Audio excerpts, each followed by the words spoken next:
it's against the grain of what, the kind of collective mental meme is that working harder just leads to incremental gains. And what I really thought about was, if I to go from 20,000 almost 90,000 in 3 years is a massive disruption.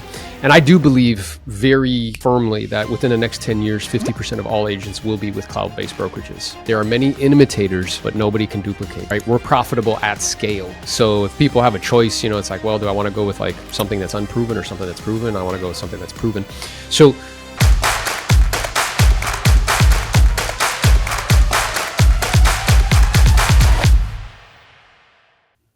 hello, everybody. It's Mark Ramey, and today I have the privilege of spending some time with someone that I've known for the past 15 plus years. He's been a coach, a mentor, and most importantly, a dear friend that I trust. So today I want to have a chat with Aaron Novello, because about 15 months ago, I was being coached by Aaron. I'm still being coached by Aaron. I learned lots of stuff from this amazing man. First off, let me start off by letting you know what Aaron has done in his career.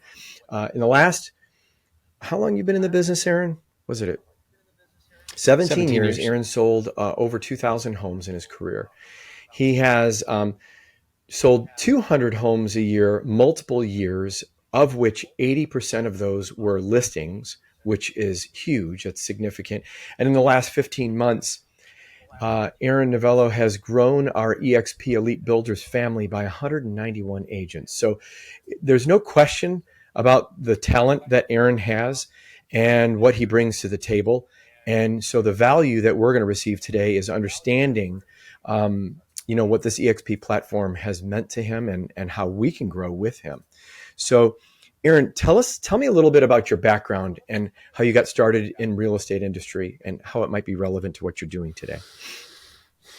I grew up in a house where money was a conversation on a regular basis, meaning the lack of it, right, in terms of a resource. And 65% of us grow up in environments that are like that here in the United States. And I didn't know what the way was, but I wanted to find the way and make the way. So that wasn't my experience, right? And I would read books with regards to money and finance, because I couldn't really ask my family of origin, because despite being nice people, they didn't really know about that at all. And they had a tendency to gravitate towards real estate. So I figured, what better way for me to learn about this vehicle than to help people buy and sell it? So while at the University of Florida, my last semester, I had 6 credits, which is only 2 classes. And I had some extra time on my hands, so I got my real estate license. And what's interesting about that is that I would take these kind of assessments, these tests that try to determine what, based on your natural disposition, would be a good fit for you to do as a career, right? Because like most people, even though I'm in college, I don't really know what I'm going to do next. And what was interesting is I would always try to will them to come back like surgeon, because I thought that they make the most amount of money, right? And what was fascinating is what they would always come back at, Mark, always, is salesperson. And I would just be like, nah, I don't want to do that, right? And I was at a talk given by a guy who was one of the wealthiest people in Gainesville. He owned the largest gym in Gainesville, privately owned gym. And he had a helicopter and a plane, all this stuff. And he was talking about a book called Think and Grow Rich. And there was a attractive real estate agent who was talking about being a real estate agent. So it's like, okay, well, I'm reading these books and here's this attractive agent, so maybe I should be a real estate right? So I moved in that direction, and as they say, the rest is kind of history. It's something that fit my natural disposition, my kind of competitive nature, my desire for significance, and allowed me to be able to compete at a high level and just help people build wealth and simultaneously build wealth for myself and my family. And that you are doing for sure. I wrote down, find a way to make the way, is what you said. And what I'm observing is, I also wrote down, read books. And this was while you were in college, in your extra time. how many people aren't out, just like at kegger parties in college? So, so I mean, already we're talking about a person here that I recognize that your pendulum is way over here. And what I've observed about you is because you're willing to be extreme in your competitiveness and your desire to grow, you're dragging a whole lot of people with you. And I must say that I'm fortunate to be one of the ones that I get to be drugged with you. So thank you for that. Um, so about 15 months ago, I'm being coached by you, and I have the utmost trust and for you, and for that matter, love for you, and I appreciate you a lot. So when you shared with me that you were going to make this change, a significant change, um, like my internal brain, my wheels were like, oh no, warning, warning, warning. Aaron can't be trusted anymore. We were both at another brokerage. I think we both had ownership in that brokerage. I tend to be super, super loyal in my experience. So you 15 months ago and me just 6 months ago, I made that change, and we moved and made a great move to Elite Builders with eXp Realty. What led you to choose eXp Realty as your brokerage? What sets them apart from other real estate companies? Yeah. So traditional success in our business is really working 70 hours a week. I mean, essentially, if not more. And what's fascinating to me is that when we put people on stage, the thing that we oftentimes give them kind of strokes or accolades for is gross volume. And what's interesting is we don't ask questions about like net. We don't ask questions about like, what is your life with your significant other like what's your life with your children like, what's your physical health, your mental health. We don't really dive into that. And, I began to notice that despite selling lots of real estate in high volume, I was on this transaction treadmill, and I really didn't see a way of reclaiming margin. Margin meaning margin with time, margin with money, margin with energy. So margin is the difference between what you have and what you need. And hopefully there's going to be a gap there where there's some extra. And I believe what's happened as a society, not just in our industry, is that we have put progress on a pedestal at all cost. And what happens is we have eviscerated all margin. So we eviscerate the margin for friends, we eviscerate the margin for community, we eviscerate the margin for relationships, we eviscerate the margin for mental health, physical health. And I personally have seen the back end, because I have the good fortune of coaching lots of agents, some of the top agents in the United States, 0.001%. And, you can look on social media and things look great. And, sometimes people can be a public success and a private mess. And that's not what I was interested in. So as my children started to get older, there's no way around it. You sell 200 homes a year, you do that twice, you sell 150, 180 for 10 years, you're going to miss things. And that's just the way it is, right? There's no way around that.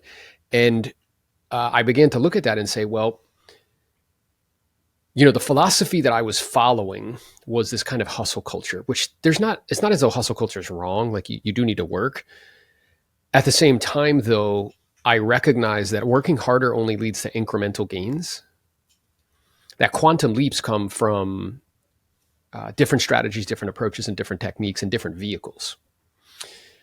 So as I started to really start to think about this, I was exposed to two different mental maps. One came from a book called The Almanac of Naval Ravikant, which sounds like it was like a scroll in the middle of the, in a cave somewhere. But he's a guy, he's living, and he's made some really good choices, and he has a very interesting way of thinking.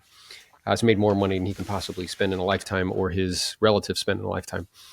And he talked about the different forms of leverage. And what I realized is I had a rudimentary understanding of leverage. Because I think as agents, we think to ourselves, okay, I want more leverage. So we think, okay, I need a team. And people go that route, and teams require management of humans. They also require expenses. Then people say well, I need to own part of an office. Maybe that's a leverage thing. And me and you did that, and we got behind the curtain and we realized there's no money here. This really isn't that leveraged, right, of an opportunity. So I was exposed to the different forms of leverage, and there's 4 forms, right? And that helped me to really think about leverage in a much different way. And then I also started to think about what Alex Hermosi talks about in terms of the opportunity ladder. And there's a good video on YouTube. You can go type in Alex Hermosi opportunity ladder, and he explains that as you go up the opportunity ladder, you go up in leverage, right? So in looking at my own personal desire to have more margin in my life, a lazy mind just thinks I need to work harder. Wait a minute. Say that again. Like that, a more I think we need to say that again, because my brain, the first time you said that to me, like it fried out. Explain that. Because it's kind of very much so not. It's against the grain of what the kind of collective mental meme is that working harder just leads to incremental gains. And what I really thought about was a lazy mind just thinks to themselves, I got to spend more time, more contacts, more, time prospecting, more appointments, right? The issue with that is I'm sacrificing is margin. So a more sophisticated mind, a more kind of nuanced, a more challenged mind will think to themselves, okay, how can I still produce the income that I want in the time frame that I've allotted for work? Because work will expand to the time that's allotted. And what most people do is they just allot all their time to work.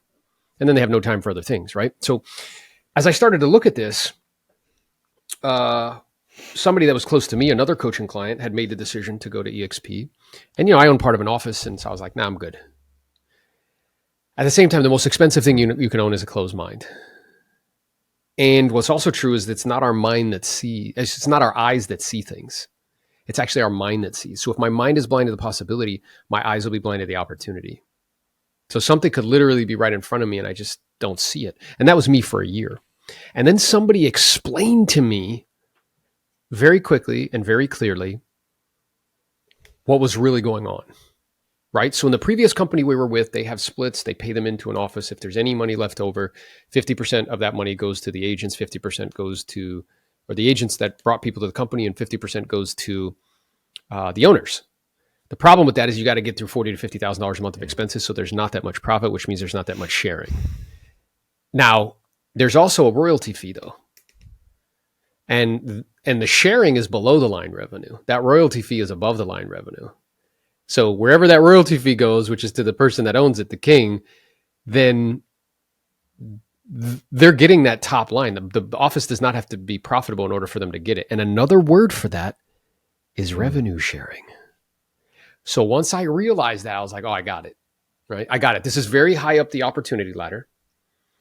This allows me to build a team, which is just a reframing of the thinking of team, and have none of the expenses of labor, but have the leverage of labor, and have none of the management of labor, but to also have the leverage of labor. And because of equity, me and you were with the company. I was with the company for 15 years. I was a top agent. I was part of the office. When I left that company, it's like, how much money did I leave with?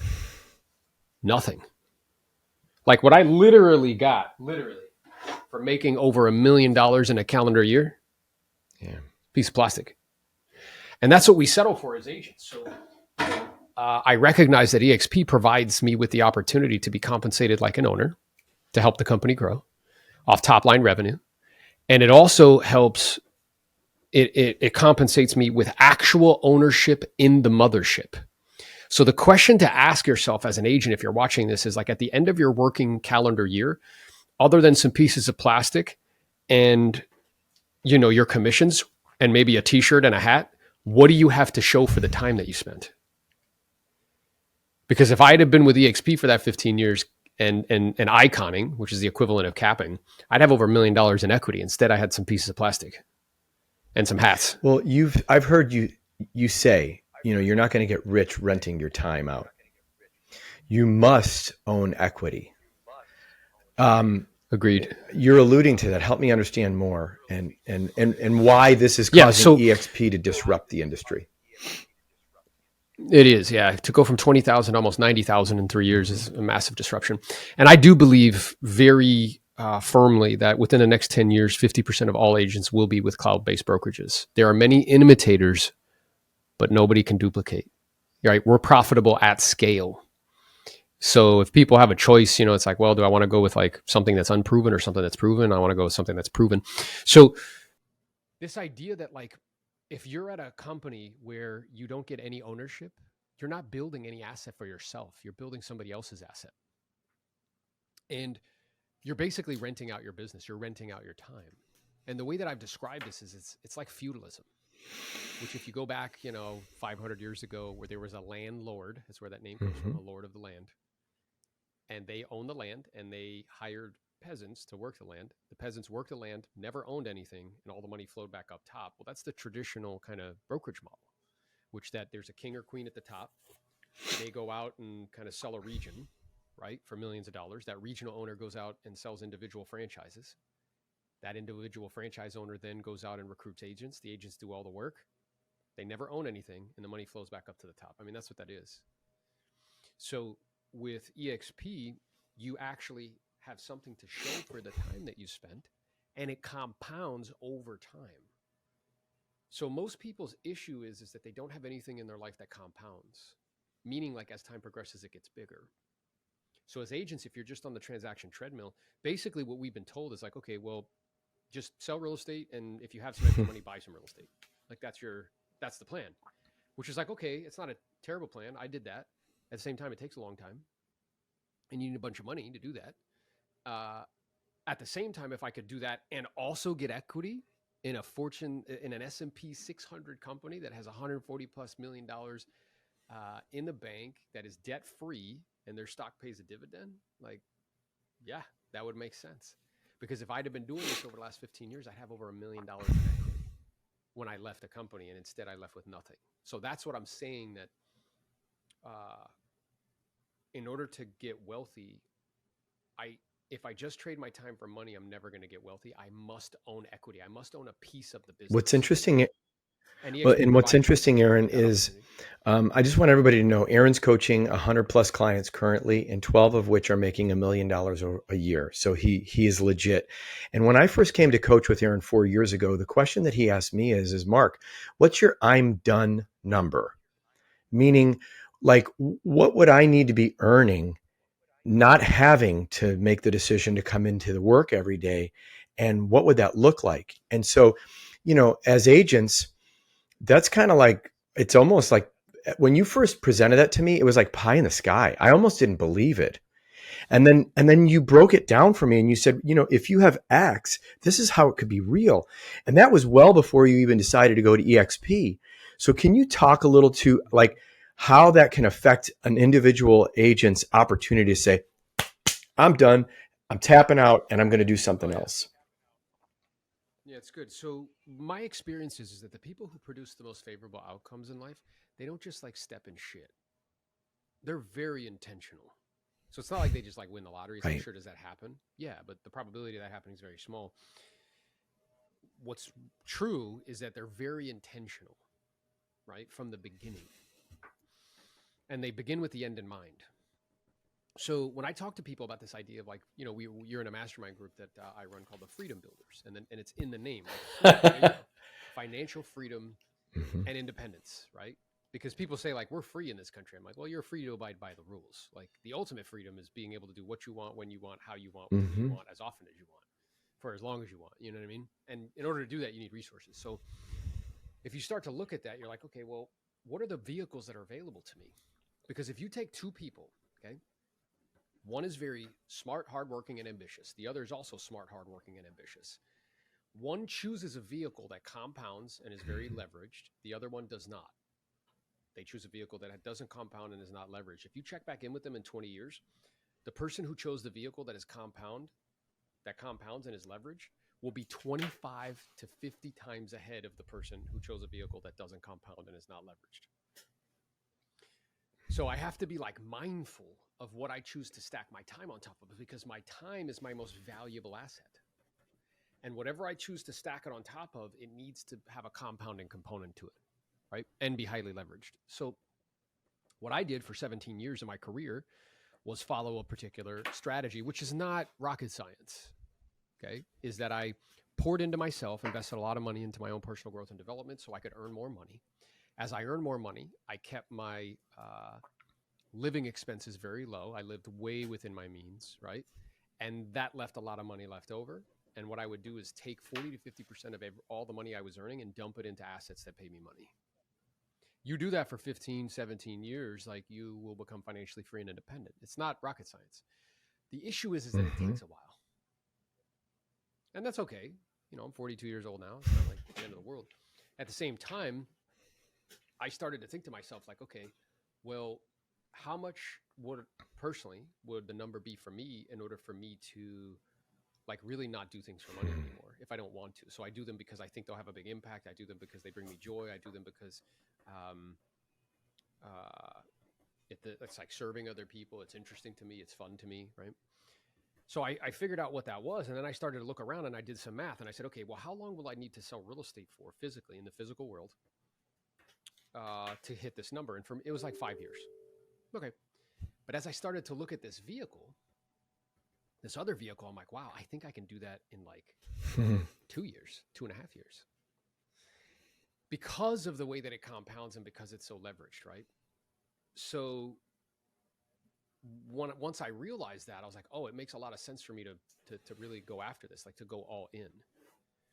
And what's transpired is that, okay, so, what I'm about to share is not to brag or boast, but just to give everybody context. So I spent 17 years of my career selling over 2,000 properties to be able to invest a couple $1,000,000 in commercial grade Mm-hmm. institutional real estate that produces about, let's say, $8,500 to $9,000 a month in residual income. Well, what this vehicle has allowed me to do is to produce $10,000 to $15,000 a month in residual income in 16 months with almost no money Wow. because of the vehicle. So if you think about that, what it does is it Mm-hmm. compresses time, right? So that's really the power of it, like the magnitude of it. How big this opportunity is. Like I tell people, look, this is the greatest wealth building opportunity that me or you or anybody will ever have in their whole life. All right. So that, and I've observed this over the last 15 months. It's real, and it's exciting to see. And yet, coming from, as I shared at the beginning of this time together, your pendulum's way over here, Aaron, right? And there's, you're dragging a lot of people. So like Joe Schmo, you said you poured into yourself for 17, 18 years. Now, if I'm Mark Ramey, or instead of Joe Schmo, let's Mark Ramey, and now I'm like, all right, well, I'm 55 years old. I don't have 17 years. So what does that look like? And how would partnering with, like, say, elite builders give me that edge of having, like you said, you've been poured into, but by yourself, by reading and everything that you've learned over time? How could that give me the edge to where I still have that as an opportunity? Um, Yeah, that's wonderful. So I believe that proximity is power, very much so. And I also believe that you're one relationship away from changing your family tree for the rest of your life. That has happened for me multiple times in my life. There's probably a handful of people, maybe 4 or 5 relationships that have radically changed the trajectory of my life. And what I see is part of the dysfunction of the real estate industry is you have a lot of agents that are on a transaction treadmill. They have no way to build kind of financial freedom and independence for themselves, and they're not being professionally coached, right? It's really interesting that a lot of companies like have created separate companies to coach their agents, which should be part of what they provide for receiving the money that they're mm-hmm. receiving from them. But they've outsourced that, right? And oftentimes it ends up being watered down if there is any. Their coaches are like people that are not that productive, trying to teach other people to be not that productive. So the way I view this for agents is there's really three pieces of value. The first is proximity, because anybody that me and you have proximity to, they immediately have proximity to. 75% of all of the coaching and training that I give to people that they pay for becomes free to our partners and anybody that they partner with. Also, Jose, I've coached him since he's 26. He's 36 now. He will do $1.8 million this year in gross commission income. He owns 56 doors at 36 years old, 350,000 followers on TikTok, 150,000 on Instagram. You can get coaching from him once a week, and it's absolutely free. Wow. You can get access to his Morales University, which is he recorded me and him role playing, recorded live listing presentations, recorded live price reductions, recorded presenting offers. It's a very robust platform, and that's also free. And then our senior partner, Lars, Real Estate B School, he provides his whole platform for free. So one is agents will get super high level of instruction from people in the space that are the truth, meaning like they've sold thousands of properties in their career. They're all multi-millionaires in the real estate space, that it would normally cost you thousands of dollars a month to have access to those individuals. And it becomes absolutely free to you and anybody that you would bring to the company. The second thing that's of value to agents is now what the platform provides us with is an opportunity to get compensated like an owner. You will get equity in the company. You will become an owner in eXp the moment that you sell your first property. And they give you all these different ways that you can earn equity. And that can be something that, when you're done selling real estate, you'll have something to show for your time. And then the third thing is this revenue share opportunity. And the way I like to describe that to people, because it's very misunderstood. They're like, oh, it's a scam, it's this and that. I'm like, okay, well, let's think about it this way. So first people say like it's a pyramid. I'm like, all right, well, let me ask you a question. You ever had a job at a corporate job? They're like, yeah. I'm like, oh, and the CEO, like he or she, like they probably make like 35 times more than anybody else. She's like, yeah. And I'm like, yeah. And then underneath them are C-suite executives, right? And they make more money than everybody else except the CEO. She's like, yeah. I'm like, then they have middle managers, right? She's like, yeah. And I'm like, then they have the average day workers, right? She's like, yeah. And I'm like, all right, well, what shape does that make? It's a pyramid. Looks like a pyramid to me. Yeah. Exactly. It's a pyramid, right? So that's the first thing. The second thing is, this revenue share thing, it's just an economic model. And there's another enormous company that everybody knows that built their business and it exploded because of it, utilizing this economic model, and it's YouTube. So YouTube went to their content creators in 2000, I think it was 7 or 8 or something like that. And they said, hey guys, we need you because we're just a platform for content. You guys create the content. Okay. So we want to create a symbiotic relationship, a win-win proposition. So here's what we're going to do for you. If you can bring people to our platform because you are a prolific provider of content and you meet the following criteria, 1,000 subscribers and 4,000 hours of watch time, we will give you half the revenue that we generate from ads on your content. Now, here's the question. Is that a scam? It's real. No. That's just an economic model called revenue sharing that caused 15-year-olds to become millionaires. Yeah. And it also caused YouTube to become the second largest search engine in the world at half the speed that it took Google to become the largest. Google looked at that and said, we can't have that. So they bought YouTube. So what eXp does is they say to their agents, hey, if you bring agents to our platform, and I need everybody who's watching this to understand something. Brokerages are just platforms to process transactions with some kumbaya and some handholding. That's what they are. It's just a platform to process deals. So what eXp is saying is if you bring agents to our platform and they sell any real estate, we will give you a small portion of the $16,000 cap that they send back to us.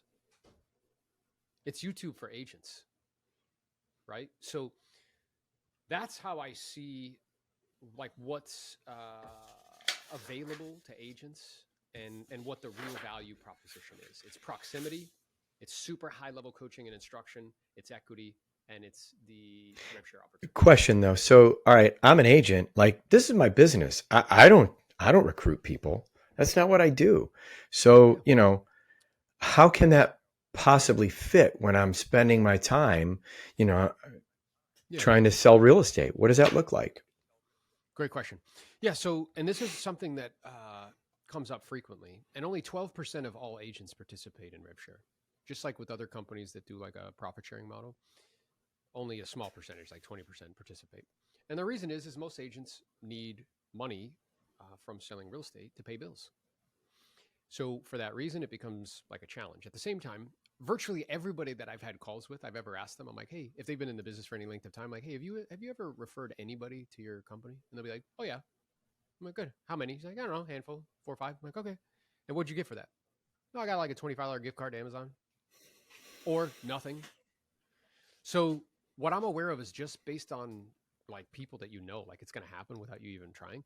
The other thing that's true is that if you make a commitment to it, we have the blueprint and the roadmap. I mean, I know that there's people in the organization that have built enormous organizations. We've accomplished, I think, a 1% outcome in a short period of time, 195 agents, whatever it is now, in 16 months. So we know how to do that.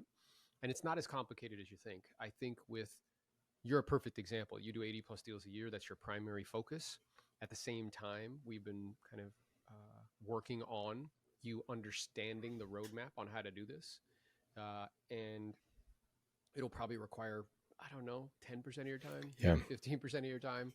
And in that 15%, you can build basically like a digital team, and you can build an asset that will produce income for you has time freedom and location freedom. You could be anywhere on planet Earth. It can grow without you, and it can exist without you, and it's willable and transferable, to your significant other or things of that nature. So I think it's just a matter of people really realizing the scale and the scope, and recognizing that doing deals will pay your bills. Doing this other thing will take care of you and your family for the rest of your life. So it's worth, 5 to 10, 15% of your time. It's very real. And I see the roadmap that you're putting out there, and it's real. So here's a question. You talked about the second thing was equity in a company. Oftentimes when I speak to brokers, I'll have brokers say, well, I own my own brokerage. I own it all. Why would a broker, if I have my own brokerage and, agents are bringing me revenue, why would I leave that? I mean, it can't possibly be the same. So could you talk on that a little? Yeah. Yeah. So, I mean, that's really like an ego statement. Like I own the whole thing. My wife said recently, like people would rather own their own business that makes no money than be a part of one that Tell does. me about that. Okay. What is Which that? is, yeah, I think that's a very true statement, because they're like, I'm the broker, like I'm, this. When the nitty gritty of it is when we look behind the curtain, when we take off the kimono, almost virtually, they're not making too much money off it, if any at all. And it ends up becoming a drain on their time, energy, and effort. They usually have to stay in production in order to make money, which is like, okay, well, then why do you even have that to begin with? If it's And then they're outsourced, competing with their own right? agents. Yeah, it creates this whole conflict. So what the model allows them to do, once they can wrap their mind around it, is that it allows them to outsource the brokerage piece. So you can still keep like the Mark Ramey team. It'll just be like, brokered by eXp. But what that really means is that eXp is the ones that do all the paperwork. They make sure everything, all the T's are crossed and I's are dotted. They handle the operational side of the brokerage. So then you can focus on the things that you enjoy doing, which is, let's say, perhaps you're in production, like, attracting agents, teaching, coaching, and training. And then you get compensated off top line revenue. You can also scale it much bigger than whatever you're doing in the physical world. So oftentimes these boutique brokerage firms, they have like 50, 60 agents, maybe 80 tops. Well, we're at 195. I'm at 195 in 16 months. It's because it's much more scalable, right? Than whatever it is that they're doing. So I think it's ego. My experience is that, again, most expensive thing you can own is a closed mind. And, Warren Buffett has a saying that there's only few things that you can sufficiently explain to a virgin with words. So I know that people only change for 4 reasons. One of them is that they feel enough pain, that they feel like they have to. I think if they're being honest, a lot of, brokerages, whether they be franchisees or small boutique brokerage firms particularly, they're just having a hard time. And as these competitive, aggressive, sharp-elbowed tech companies push into our space. I just got an email this morning. Homelight wants me to sign a new thing because they want I more got that money too. from referral fees. Yeah, so as that increases, the margins just keep going down. So there's 2 expenses that are the most. It's physical space and staff. And what eXp has done is they've addressed that. Because you know what's fascinating, Mark? From 2020 to 2021, if you were selling real estate, the question I ask all the time in rooms of 20, 200, 500 is like, hey, how many of you guys were selling real estate during that time? They're like, yeah, they all raised their hand. I'm like, great. Did any of you go to the office? And they're like, no. And I'm like, did it matter? And they're like, no. I'm like, huh, interesting. So you mean to tell me you were all doing the eXp model? You just didn't call it that? You were all doing it for a full year, and you didn't call it that, and you had a split that never capped, and you were paying for an office that you never used, and right. So in other words, like we did this for a whole year. You just don't realize. That's a good point. Yeah. So what I'm hearing is to these brokers, maybe if they were open minded and they could receive some of this opportunity, the margin that they would get back is time. They certainly would get time, energy, and money because yeah, Yes, they would get all of those things, but in order to get them, Mark, they would have to let go of the ego, and that's hard, right? And what's interesting is when you think about it, like the office that I left had 130 agents, which means I am bigger than that whole office in 16 that's months. tremendous. And It's like you incredible. say, It just look, the yeah, proof is in the progress. So it's interesting, like where people like it's also fascinating to me where people are convinced that they're right about things, and I mean, sure, like I can fall into that too. At the same time, when you look at everything that's happening, when you look at everything that's happening in the industry, all the disruption, when you see that when the marketplace contracts, Michael Del Prete, he follows the industry, did a really awesome kind of synopsis where as that's happening and volume has dropped by 20, 30% in geographic areas, there's only two companies that are actually profitable in that environment. And the biggest one is the it, XP. It's yeah, because of the model. yeah, it's certainly ahead of its time.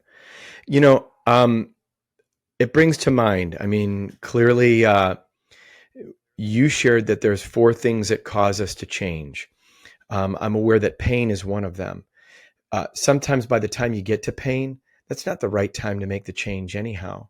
So, you know, enlighten us. What are the other three? Because I think it would be valuable for Yeah. people to know.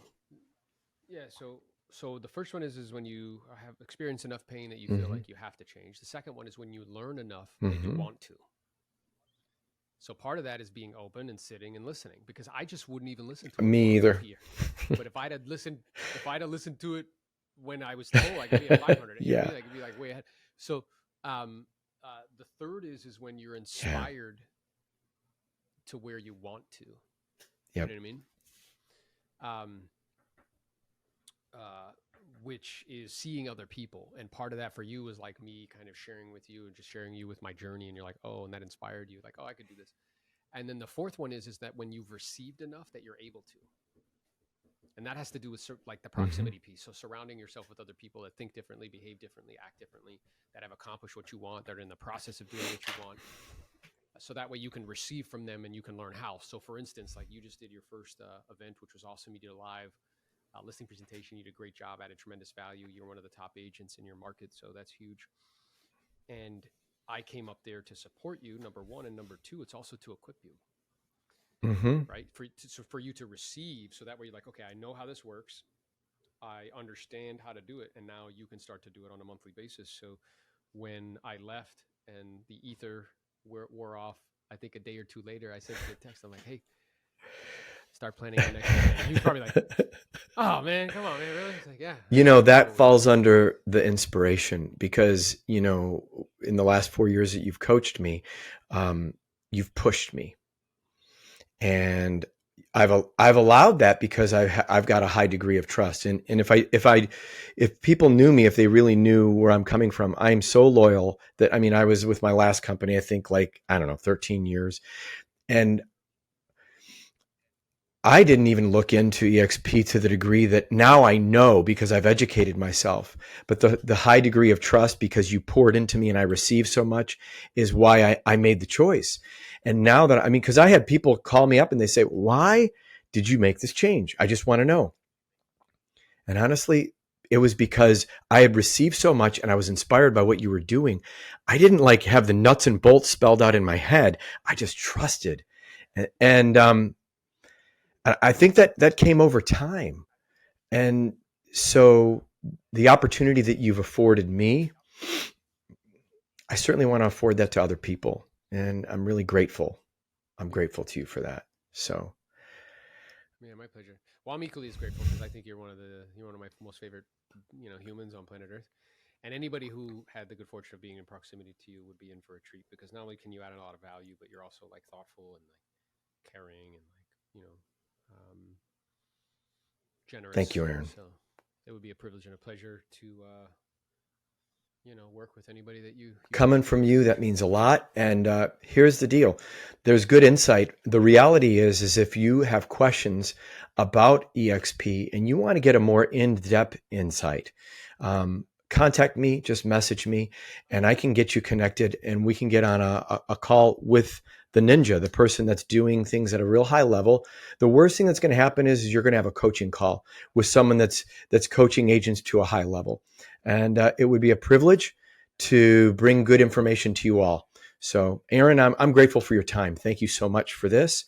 And we look forward to serving everybody out there at a high level.